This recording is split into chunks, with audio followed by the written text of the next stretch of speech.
सोच को बदलो, सितारे बदल जाएंगे, नजर को बदलो, नजारे बदल जाएंगे। औरों को बदलने की जरूरत नहीं, खुद को बदलो, सारे बदल जाएंगे। मित्रांनो, परिस्थिती फार गंभीर निर्माण झालेली आहे। म्हणजे आता एकदा का दिशा आपली चुकली की आत्महत्येशिवाय पर्याय उरत नाही। अनेक उदाहरणं आता आपल्या आसपास घडतायत आणि म्हणूनच ज्या पद्धतीने विचार करण्याची जी आपली पद्धत आहे ती आपण बदलायला हवी।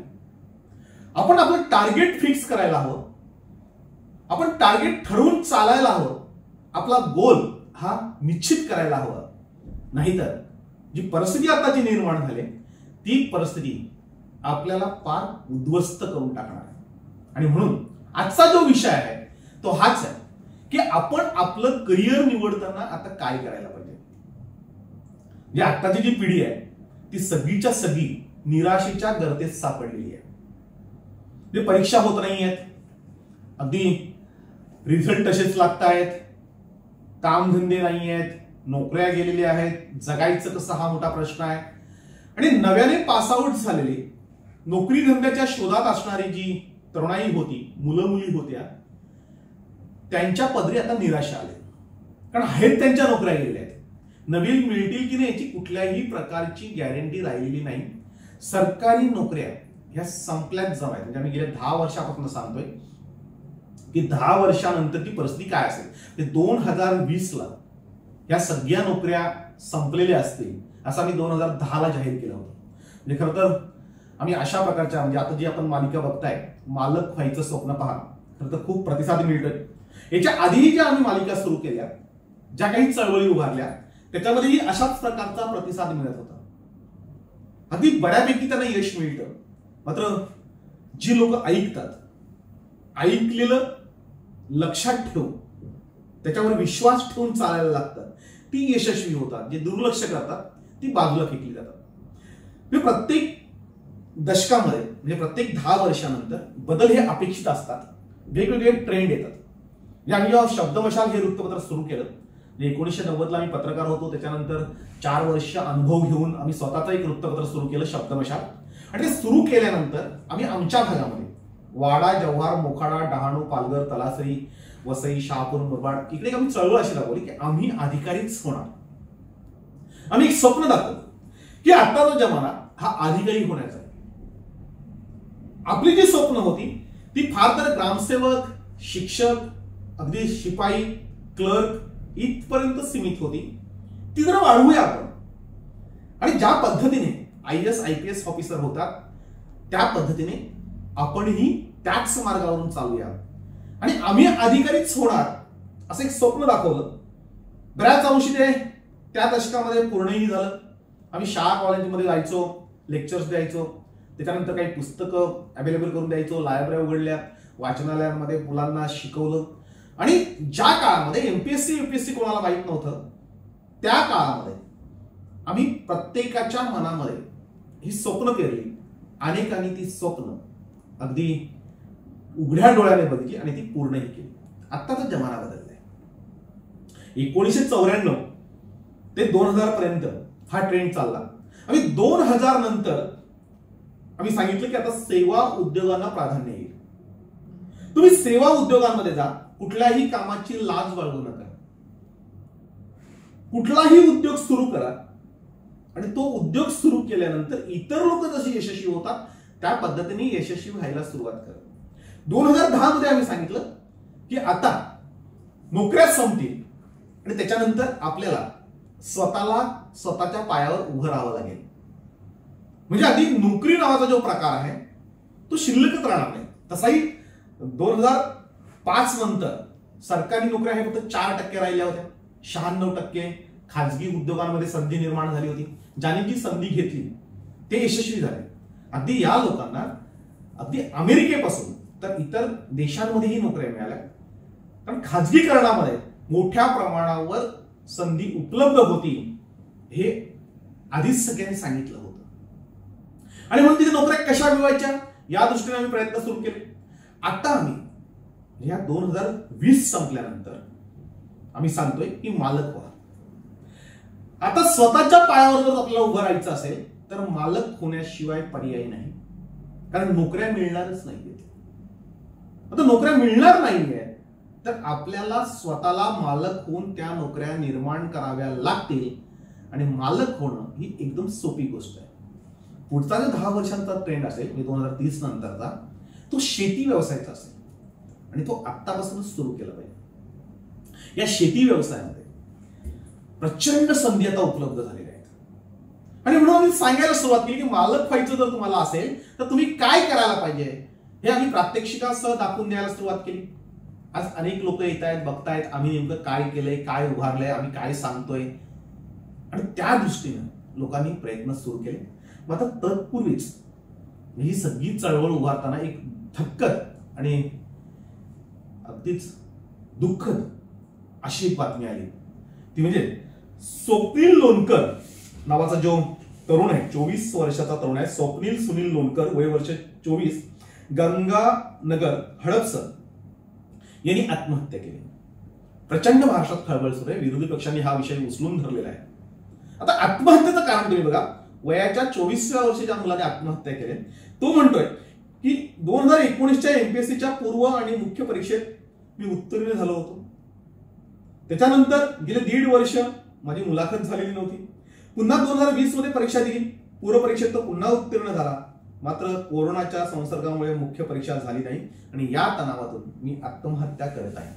म्हणजे खरं तर त्यांनी लिहिलेली चिठ्ठी जी आहे ती सगळीकडे व्हायरल होते. आमच्या प्रेक्षकांसाठी म्हणजे मशाल चॅनलच्या प्रेक्षकांसाठी ती वाचून दाखवतोय. म्हणजे जो आताचा ट्रेंड आहे, म्हणजे पूर्वीचा जो ट्रेंड होता बघा, 1990च्या दशकामधला ट्रेंड होता, आम्ही डीएड होणार, बीएड होणार. त्याच्यानंतरचा जो ट्रेंड आला तो इंजिनियर, डॉक्टर, वकीलचा आला. त्याच्यानंतर जो ट्रेंड आला तो आला एमपीएससी, यूपीसीचा आला. म्हणजे प्रत्येक 10 वर्षांचा ट्रेंड बदलत गेले. आता हा ट्रेंड बदललाय आणि तरीही आमच्या डोक्यामध्ये अजूनही एमपीएससी, यूपीएससी आहे. आणि त्याचे परिणाम किती घातक होत आहेत की कोळी पोर म्हणजे 24 वर्षाचा मुलगा 2दा परीक्षा पास झालाय. जे तो हुशार आहे, मेहनत करण्याची तयारी करणे. एमपीएससी, यूपीएससीच्या परीक्षा असं कोण सहज पास होत नाही. 18 तास स्वतःला गाडून घेणारे, अभ्यास करणारी पोरच उत्तीर्ण होतात. म्हणजे प्रचंड हुशार होतात, प्रचंड हुशार असतात आणि म्हणून ती तिथपर्यंत पोहोचतात. आता अशी मुलं जर आत्महत्या करायला लागली तर मग इतरांचं काय? आणि ही आत्महत्या का करतात? त्याचं कारण काय की ट्रेंड जो बदलतो, दिशा जी बदलते, ती दिशा कुठे जाणार आहे याचा रोख आम्हाला माहित नसतो. आणि म्हणून दिशा बदलली की आपलं वारू जे असतं, आपलं तारू जे असतं ते भरकटत जातं. कुठल्या तरी किनाऱ्यावर आदळून ते फुटत, आपण उद्ध्वस्त होतो. स्वप्नील तरी तसंच झालं. स्वप्नील काय लिहिते बघा, एमपीएससी हे एक मायाजाल आहे, याच्यामध्ये पडू नका. ज्यांनी एमपीएससीच्या 2दा परीक्षा देऊन पासआउट जो झालेला आहे तो म्हणतोय हे मायाजाल आहे. येणाऱ्या प्रत्येक दिवसासोबत फक्त वय आणि ओझं वाढत जातं. आत्मविश्वास तळाला पोहोचतो आणि स्वतःबद्दल शंका वाटत जाते. 2 वर्ष झाली उत्तीर्ण होऊन, आता 24व संपत आलंय. घरची एकंदरीत परिस्थिती, परीक्षा निघणार या आशेवर घेतलेलं कर्ज, खाजगी नोकरी करून कधी न फिटू शकणारा डोंगर, कर्जाचा डोंगर, घरच्यांच्या आणि इतर सर्वांच्या वाढत्या अपेक्षा आणि माझी प्रत्येक वेळी मी कुठेतरी कमी पडतोय अशी झालेली भावना. कोरोना नसता सर्व परीक्षा सुरळीत झाल्या असत्या तर आयुष्याला एक वेगळं वळण आलं असतं, चांगलं झालं असतं, हवं ते ठरवलं असतं आणि ते साध्यही झालं असतं. मी घाबरलो, खचलो असं मुळीच नाहीये. फक्त मी कमी पडलोय. माझ्याकडे वेळ नव्हता. नकारात्मकची ही वादळं कित्येक दिवस माझ्या मनामध्ये होती. काहीतरी चांगलं होईल या आशावर तग धरला होता. पण आता पुढे मी आयुष्य सावरू शकेन असं काहीच उरलेलं नाही. यास कोणतीही व्यक्ती कारणीभूत नसून माझा निर्णय हा माझा सर्वस्वी आहे. मला माफ करा.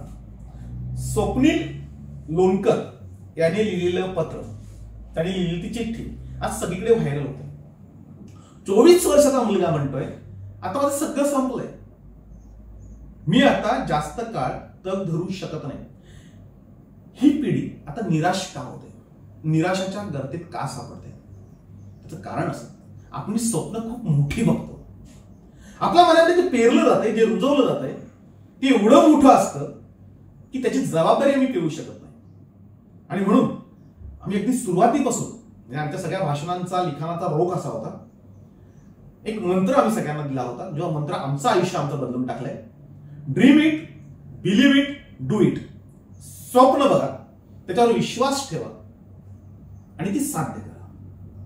पण ते स्वप्न बघताना दिवसा उजेडी बघा, अगदी झोपेतली स्वप्न न बघता ती दिवसा बघितलेली स्वप्न असावी.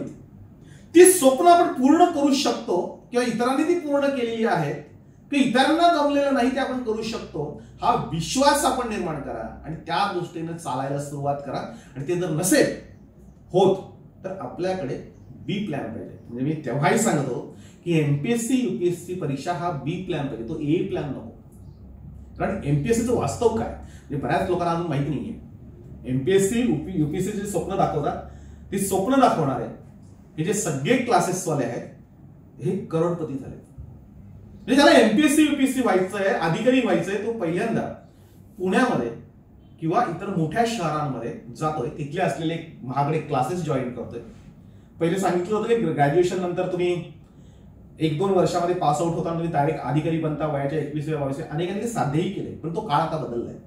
आता 3-3, 4-4 वर्ष परीक्षा होत नाही, परीक्षा झाले तरी निकाल लागले जात नाही, निकाल लागले तरी अगदी नोकरीमध्ये घेतलं जात नाही. म्हणजे अनेक समस्या आता उद्भवतात. त्याच्यामध्ये कोरोना असेल, लॉकडाऊन असेल, काही इतर गोष्टी त्याच्यामध्ये त्यांची भर पडते. ही जी सगळी क्लासेसवाली मंडळी आहे ही अब्जाधीश झाली, ती करोडपती झाली. अगदी झेरॉक्सवाल्यांपासून तर हे शिकवणाऱ्या शिक्षकांपर्यंत ही सगळी मंडळी मालामाल झाली. आता याच्यामध्ये किती अधिकारी झाले ते त्यांचं त्यांनाच माहिती. जेवढे होतात तेवढ्यांचे फोटो येतात आणि पुन्हा आम्ही ते पाहत बसतो आणि त्याच्यानंतर आम्हीही असं होऊ असं स्वप्न डोक्यामध्ये बसतो. आता स्वप्न बघताना ते जर पूर्ण झालं नाही तर आपण निराश होतो.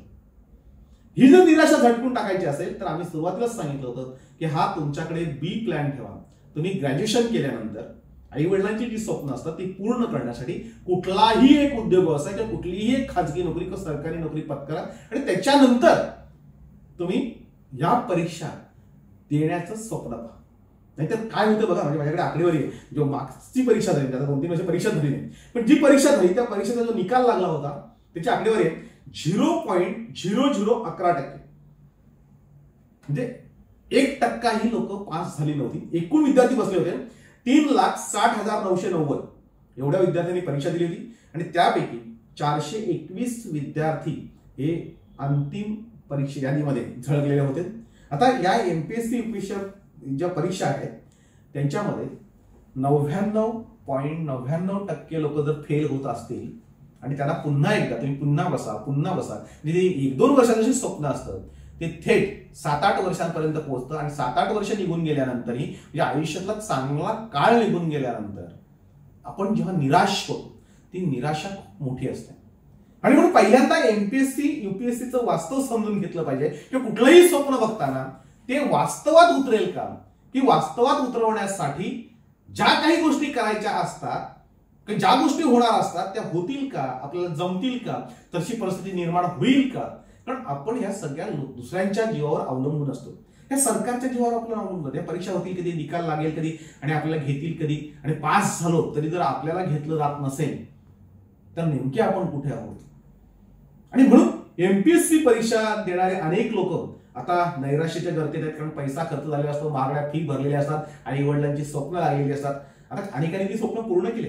एमपीएससी युपीएससी परीक्षा देणारी जी लोक पोरं होती ती सगळ्यात चांगल्या प्रकारे म्हणजे टॉपची जी मुलं होतात त्यांना घेतलं जातं.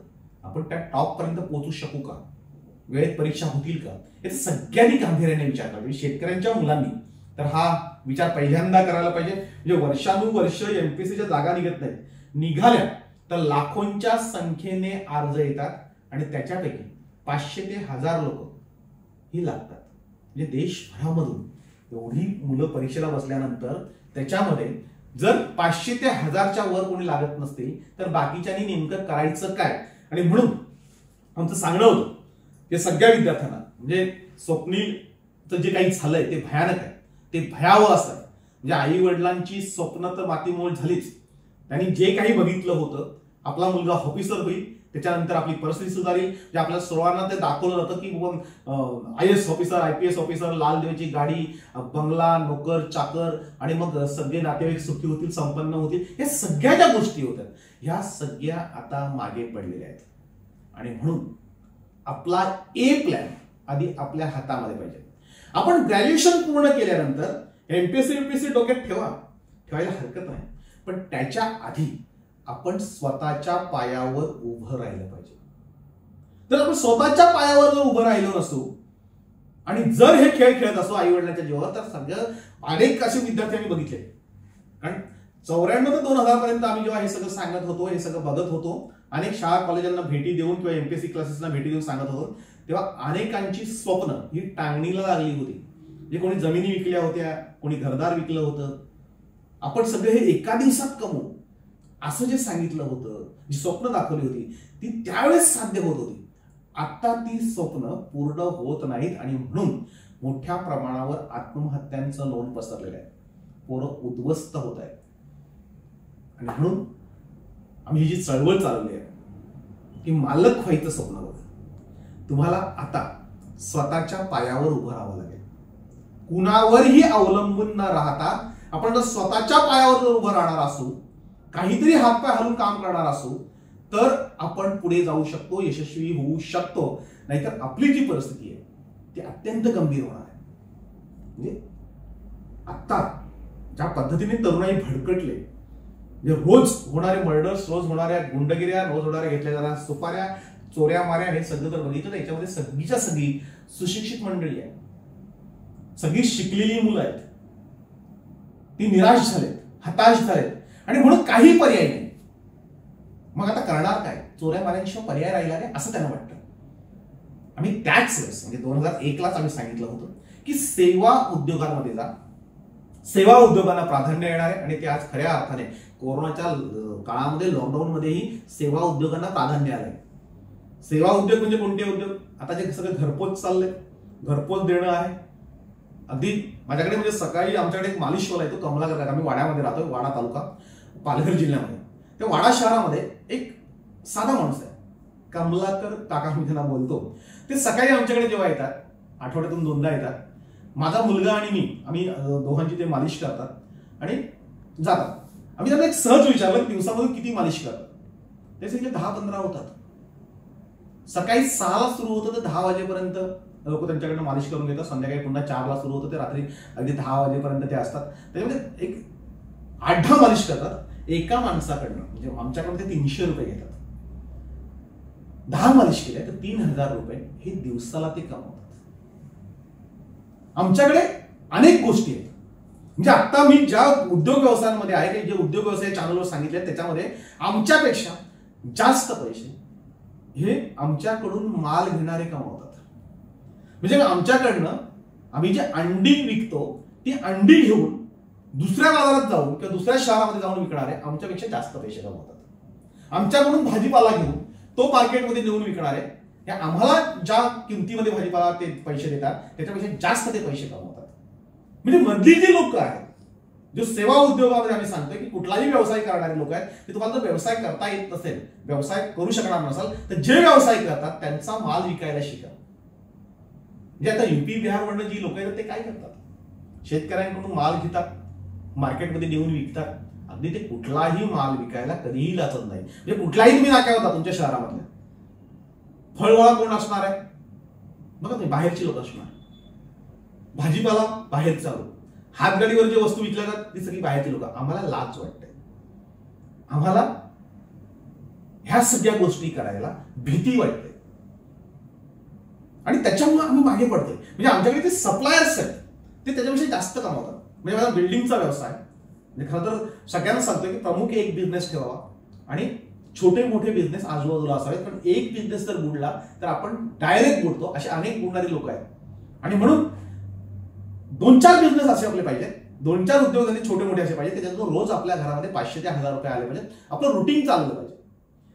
आम्ही जेव्हा बिल्डिंगचा व्यवसाय बघतोय त्या बिल्डिंगच्या व्यवसायामध्ये म्हणजे माझ्याकडे सुरेश म्हणून कॉन्ट्रॅक्टर, लिहिता येत नाही, वाचता येत नाही. त्याला बिल्डिंगचं काम तो सगळं करतो. त्याच्या हाताखाली जे फिटर, ज्याला बोलतो की स्लॅब बांधणारे, सलेला बांधणारे, स्लॅब भरणारे जी लोक आहेत, त्यांना रोजचा जो पेमेंट आहे, म्हणजे गौंड्याला 1200 रुपये, रोज 1200 रुपये कमावणारा गौंडी आणि 1000-2000 रुपये मिळत नाही म्हणून अगदी भरकटणारे तरुण आहे. याच्यामध्ये खूप मोठा फरक आहे. म्हणजे आमच्याकडे असलेला गौंडी शिकलेला नाही, तो फिटर, बिल्डर जे कोणी असतील त्या बिल्डिंगवर जेवढी कामं लागतात, म्हणजे खूप लोक लागतात तिथे, ती तेवढी सगळी जी लोक आहेत म्हणजे प्लास्टर करणारे पासून तर अगदी वीट काम करणाऱ्यांपर्यंत तर विटा वरती चढवण्यापर्यंत, जे वीट वरती चढवणारे किंवा जे मजूरकर काम करतात तेही 400-500 रुपयाच्या खाली मिळत नाही. म्हणजे तरी 15-20 हजार लोक ते अशिक्षित लोक कमावतात. आणि तेवढ्याच नोकरीसाठी आम्ही लोकांच्या दारामध्ये फेऱ्या मारतो. कंपनीमध्ये कुठे आम्ही वॉचमन लागतो, कुठे आम्ही हेल्पर लागतो. आमच्याकडे ज्या कंपन्या आहेत म्हणजे कोका कोला असेल, ओनिडा असेल, जिप्सम असेल, भरपूर कंपन्या वाढवतात. इथे सगळी मुलं आमच्याकडे जेव्हा येतात सांगतात नोकरी पाहिजे. आम्ही जेव्हा नोकरीला पाठवतो तेव्हा अत्यंत खालच्या दर्जाचं काम त्यांना दिलं जातं आणि पगार त्याच्यापेक्षा वाईट असतो. म्हणजे कोका कोला सारखी कंपनी आहे वाड्यामध्ये आणि त्यांच्या त्या मुलांचे पगार बघितले तर 8 ते 10 हजाराच्या वर पगार नाही आहेत. टेम्पररी जी पोरं काम करतायत त्यांना 8 ते 10 हजारच्या वरती पगार नाहीत. आणि त्याच कोका कोलाच्या बाटल्या विकणारे रस्त्यावर जे विकतायत ते मात्र दिवसाला 1000-2000 रुपये कमवत आहेत. म्हणून आपण विचार बदलला पाहिजे. आम्ही जोपर्यंत विचार बदलत नाही तोपर्यंत आपण अगदी धडपडत असू, आपण लोकांना नावं ठेवत असू, आपण रडारड करत असू, नोकऱ्या नाही, उद्योगधंदा नाही, काय करू सांगत असू. खरं तर आता सेवा उद्योगांमध्ये प्रचंड संधी आहे. म्हणजे आमच्याकडे आम्ही जेव्हा दिवशी मशाल वृत्तपत्र सुरू केलं त्या दिवसापासून आम्ही एक जाहिरात टाकतो, डीटीपी ऑपरेटर पाहिजे. डीटीपी ऑपरेटरचा कोर्स हा फक्त 3 महिन्याचा कोर्स आहे. 3 महिन्याचा कोर्स केल्यानंतर कुठल्याही वृत्तपत्रामध्ये, कुठल्याही कार्यालयामध्ये ज्यांना डीटीपी करता म्हणजे टायपिंग करता येते, कॉम्प्युटरवर टायपिंग, पुढचा जमाना सगळ्या कॉम्प्युटरचा आहे. म्हणजे आम्ही 2001ला हे सांगितलं होतं दशक बदल तेव्हा की पुढचा जमाना सगळ्या कॉम्प्युटरचा येणार आहे. त्यांनी कॉम्प्युटर शिकलं तो सुशिक्षित, नाही तर त्याला कॉम्प्युटर येत नाही तो अशिक्षित. डीटीपी ऑपरेटरला प्रचंड मागणी आहे, चांगला पगार आहे. मात्र डीटीपी ऑपरेटर किंवा कॉम्प्युटर ऑपरेटर करणारे लोक आपल्याला मिळत नाही. आमच्या वृत्तपत्रामध्ये बातम्या टाईप करणं याच्यासाठी मुलं लागतात. आमच्याकडे ती शिकली, आमच्याकडे येतात 5-6 महिन्यामध्ये आम्ही ज्यांना शिकवतो ती शिकली की ती स्वतःचा उद्योग टाकतात. ती स्वतःच माझं डीटीपी सेंटर आणि ते स्वतः काम करून कमवायला सुरुवात करतात. म्हणजे मशालमधून अनेक डीटीपी ऑपरेटर घडले आणि अजूनही म्हणजे प्रत्येक 6-7 महिन्यामधून आम्हाला डीटीपी ऑपरेटर लागतो. जो शिकून जातो तो स्वतःचा व्यवसाय करतो. ती सगळी स्वतःच्या पायावर उभे राहतात. ते एकदम सोपा साधा कोर्स आहे. म्हणजे इंजिनिअरिंग करणारा जो माणूस आहे तो 8-8 वर्ष घालतो इंजिनिअरिंग मध्ये आणि इंजिनिअरिंग झाल्यानंतर तो 8-10 हजार रुपयाची नोकरी शोधतो. आणि 3 महिन्याचा डीटीपी कोर्स करणारा जो माणूस असतो, मुलगा असतो किंवा मुलगी असते, ती स्वतःचा डीटीपी सेंटर उघडून आणखीन 4 लोकांना कामाला ठेवते आणि ती रोज अगदी 5-10 हजार रुपये कमवते. म्हणजे अगदी मुलींनी आता डीटीपी सेंटर टाकलेले आहे. कॉम्प्युटर सेंटर आमच्या वाड्यामध्ये जर बघितलं तर कॉम्प्युटर सेंटर चालवणाऱ्या सगळ्या मुली आहेत. म्हणजे मुली आता चांगल्या प्रकारे रोजगार, म्हणजे डीटीपी सेंटर असेल आता नवीन निघाले. म्हणजे आम्ही आता युट्यूब चॅनल काढणारे खूप लोक आहेत. आता हे युट्यूब चॅनल चालवायचं कसं हा मोठा प्रश्न आहे आमच्या समोर. कारण आम्ही त्याच्यामध्ये अज्ञानी आहोत, आम्ही अडाणी आहोत. मी 10 वेळा जाहिरात टाकलेली आहे की आम्हाला व्हिडिओ एडिट करणारी लोक पाहिजेत, कोणीही मिळत नाहीये. कारण त्या दृष्टीने आम्ही बघतच नाही याच्यामध्ये काय संधी येते. म्हणजे व्हिडिओ एडिटर नाहीये आमच्याकडे. अगदी जे बॅनर डिझायनर पाहिजे त्याच्या आम्ही जाहिराती टाकतोय. मी एकटाच टाकतो तसं महाराष्ट्रभर चालू आहे की बॅनर डिझायनर पाहिजेत. म्हणजे एक बॅनर बनवणारा अगदी 400-500 रुपये तो घेतो डिझाईनचे. दिवसातून 10 बॅनर बनवली 4-5 हजार रुपये घेतोय. भांडवल काय, एक कॉम्प्युटर. म्हणजे 40-50 हजारचा कॉम्प्युटर ज्याच्याकडे आहे तो रोज 5-10 हजार रुपये कमावतोय. आणि जे उच्च शिक्षित आहेत, जे एमपीएससी यूपीएससीच्या परीक्षा पास करू शकतात, एवढी त्यांच्यामध्ये ताकद आहे, एवढी त्यांच्यामध्ये पात्रता आहे, आणि ती लोक मात्र आत्महत्या करतायत. का तर नोकरी नाही म्हणून. आज अनेक क्षेत्रामध्ये आपल्याला संधी उपलब्ध झालेली आहे. फक्त तुम्ही गोल निश्चित करा, तुम्ही टार्गेट ठरवा. म्हणजे टार्गेट नेमकं आपलं जे काय पाहिजे ते जर तुम्ही ठरवलं. म्हणजे माझं हे युट्यूब चॅनल आहे, मी तुम्हाला आज सांगतोय 8 जुलै म्हणजे मी 1 जानेवारी 2019ला मशाल न्यूज नेटवर्क या नावाचं चॅनल सुरू केलं. मला याच्यातलं काहीही कळत नव्हतं. मला कुठल्याही प्रकारची याची माहिती नव्हती. मी काही फारसा शिकलेला नाही. मी युट्यूब चॅनल करायचं सुरू करायचं ठरवलं आणि ते सुरू केलं आणि टार्गेट ठेवलं. पहिल्या दिवशी मी जेव्हा आमच्या उद्घाटन समारंभ मोठा झाला त्या उद्घाटन समारंभात सांगितलं की 3 वर्षाचा मी टार्गेट ठेवलं. 1000 दिवस मी हे चॅनल चालवणार आहे. 1000 दिवसानंतर मी ठरवेन हे चॅनल चालवायचं की नाही चालवायचं. माझं टार्गेट असणार आहे 1000 दिवसामध्ये 50 लाख लोकांनी हे चॅनल बघितलं असेल. मी व्ह्युअर्स असतील ते 50 लाख असतील आणि 50,000 सबस्क्रायबर असतील. म्हणजे त्यावेळेस माझ्या समोर सगळे जे युट्यूबवर बसलेले होते किंवा युट्यूबच्या क्षेत्रातील सगळी जी मंडळी होती त्यांनी सगळे सांगितलं की एवढं काही अचीव होत नाहीये. मी सांगितलं बघू, आपण करूया. टार्गेट ठेवून काम करायला कोणतीच हरकत नाही झालं तर कोण माझ्यावर केस करणार नाही की कोण मला काही दोष देणार नाही, पण टार्गेट ठेवायला पाहिजे. 8 जुलैला 50,000 सबस्क्रायबर पूर्ण झाले. आता 1 जानेवारी 2019 ते 31 डिसेंबर 2022 21 म्हणजे ह्या 21 आता जुलै चालू आहे, डिसेंबर पर्यंत माझ्याकडे वेळ होता की मला 50,000 सबस्क्रायबर पूर्ण होते. आज 8 जुलैला ते पूर्ण झाले, माझे टार्गेट पूर्ण झाले. आता मी सांगितलं 50 लाख माझे व्ह्युअर्स असतील. आता माझ्याकडे 48 लाखांपेक्षा जास्त आहेत आणि माझ्या हातामध्ये अजून 6 महिने आहेत. 6 महिन्यामध्ये मला फक्त 2 लाख व्ह्युअर्स पाहिजे आणि मी चॅलेंज देऊन सांगतोय की सप्टेंबर पर्यंत, मी डिसेंबर उजाडणार नाही, ते टार्गेट पूर्ण होईल. टार्गेट ठेवून काम केलं नाही, गोल ठेवून जर काम केलं नाही तर आपण यशस्वी होत नाही. आमचे बघा, आज जिथून मी चॅनल सुरू केले तिथून रोज एक दोन व्हिडिओ आम्ही टाकतोय. त्यामध्ये सातत्य आहे. लोकांना काय पाहिजे, लोकांना काय द्यायला पाहिजे ते सांगतोय. युट्यूब ही जी कंपनी आहे ती अनेकांना प्रचंड पैसे देते. ज्यांच्याकडे चांगला कंटेंट आहे, त्यांचे चांगले व्हिडिओ बनतात, ते खोऱ्याने पैसे ओढतायत. आता माझ्याकडे चेहरा नाही, म्हणजे माझा चेहरा बघा, अनेक जण टीका करतायत. मला नीट बोलता येत नाही, माझ्याकडे कुठलीही यंत्रणा नाही. म्हणजे माझ्या समोर माझा मित्र शुभम पटेल हा मोबाईल घेऊन उभा आहे, तो मोबाईलवर सगळे शूट करतोय आणि ते आम्ही पाठवतो. म्हणजे एक मोबाईलमध्ये फक्त भांडवल आहे. मी मोबाईलच्या वर बोलून आज 48 लाखांपेक्षा जास्त लोकांपर्यंत पोहोचले. 50,000 वर्गणीदार आहेत आणि बऱ्यापैकी मला युट्यूबने पैसे दिले. युट्यूब मधून भरपूर पैसे मिळतात. तुम्ही तर हुशार आहात, विद्वान आहात, एमपीएससी परीक्षा पास करू शकता. तुम्ही एवढं जर शिक्षण तुमचं झालं असेल तर एका युट्यूब चॅनलवर तुम्ही तुमचं मार्गदर्शन करून, तुम्ही तुमचे व्हिडिओ बनवून, वेगवेगळे कंटेंट तयार करून तुम्ही चांगले पैसे कमवू शकता. अनेक रोजगाराच्या संधी आहेत, अनेक गोष्टी घडू शकतात. माझ्यासारखा माणूस, अडाणी माणूस, म्हणजे वाडा हा तालुका पूर्ण महाराष्ट्र बाहेर चॅनल उद्योग सांगतोय, मुंबईपासून 100 किलोमीटर अंतरावर आहे, डोंगर दऱ्यांमध्ये आहे. आमच्याकडे इकडे लाईट नसते, नेटचा पत्ता नसतो, तरीही 48 लाख जर लोक मला बघत असतील. तुम्ही चांगल्या शहरांमध्ये आहात. आता ज्यांनी आत्महत्या केली तर हडपसर पुण्यातला आहे. पुण्यासारख्या ठिकाणी तुम्ही काहीही करू शकता. मात्र आमची दिशा चुकली, आमचा मार्ग चुकला की आम्ही भरकटतो आणि म्हणून आपले विचार जे आहेत ते आपण बदलले पाहिजेत. एक जाता जाता एवढंच सांगेन की जो आम्ही मंत्र अगदी वयाच्या 17व्या-18व्या वर्षापासून जपलाय की तुम्ही स्वप्न बघा, dream it, believe it, do it, या 3 शब्दाने आमचं आयुष्य बदललंय. तुम्हीही तुमचं आयुष्य अगदी बदलू शकता. म्हणजे पैसे कमवायला फार काय लागतं अशातला भाग नाहीये. जगायला किती पैसा लागतो, तुम्हाला तुमचं कुटुंब उभं करायला किती पैसा लागतो. म्हणजे रस्त्यावरचा हमाली जर तुम्ही हमाली करत असला तर त्याचं घर तुम्ही जाऊन बघा, त्याचा संसार जाऊन बघा, तो सुखी संसार करू शकतो. म्हणजे छोटे मोठे व्यवसाय उभे करणारी लोक, छोटे मोठे कामधंदा करणारी लोक, म्हणजे रस्त्यावर अगदी पान टपरी टाकणार असेल, वडापावची गाडी चालवणार असेल, भाजीपाला विकणार असेल, इतर कुठल्याही गोष्टी करणारा जो माणूस असेल तो जर सुखी संसार करू शकतो, त्यांच्या मुलाला शिक्षण देऊन त्यांच्या मुलींची लग्न चांगल्या प्रकारे करू शकतो. आपले तर हातपाय धड आहे. आपल्याला आपल्या आई वडिलांनी चांगलं शिक्षण दिलेलं आहे. आपली सगळी स्वप्न पूर्ण करण्यासाठी आई वडील रोज रात्रंदिवस झटत आहेत आणि तरीही जर आपण आत्महत्या करणार असू तर मात्र नक्कीच आपलं काहीतरी चुकतंय. आणि फक्त आपलं नेमकं काय चुकतंय ते लक्षात घ्या आणि लक्षात ठेवा, जगायला फार पैसे कमवायला लागत नाही. त्यांची पैशांची प्रचंड हौस असते, त्यांना हाव असते, हव्यास असतो. त्यांच्या कामाला पैसा येत नाही.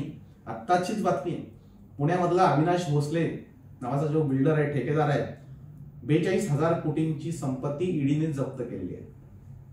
या महाराष्ट्राचा गृहमंत्री पण ईडीने आता आत घेतलेला आहे, फक्त पैशाचा हव्यास. ही पैशाच्या हव्यास असणारी लोक ती वेगळी असतात आणि चांगल्या प्रकारे जीवन जगणारी ही लोक वेगळी असतात. जगायला मित्रांनो फार पैसा लागत नाही. जेवढे लागतात तेवढे कमवायची तयारी ठेवा. 500 ते 1000 रुपये कसे कमवायचे याचा जो फॉर्म्युला आहे, SP फॉर्म्युला म्हणून जातो, पूर्ण महाराष्ट्रावर प्रसिद्ध झालाय. तो बघायला तुम्ही या सुश्री ॲग्रोमध्ये आम्ही काय केलंय. छोटी मोठी काम करून, छोटे मोठे उद्योगधंदे करून आम्ही इथपर्यंत पोहोचलोय आणि ते आम्ही तुम्हाला सांगतोय. जिथं रस्त्यावरचा जो हमाल आहे तो जर यशस्वी होऊ शकतो तर हम भी कुछ कम नहीं है. फक्त हौसला जो है तो आपला हौसला बुलंद पाहिजे. हम कुछ भी कर सकते हैं, सिर्फ हमारा जो हौसला है वो बुलंद चाहिए.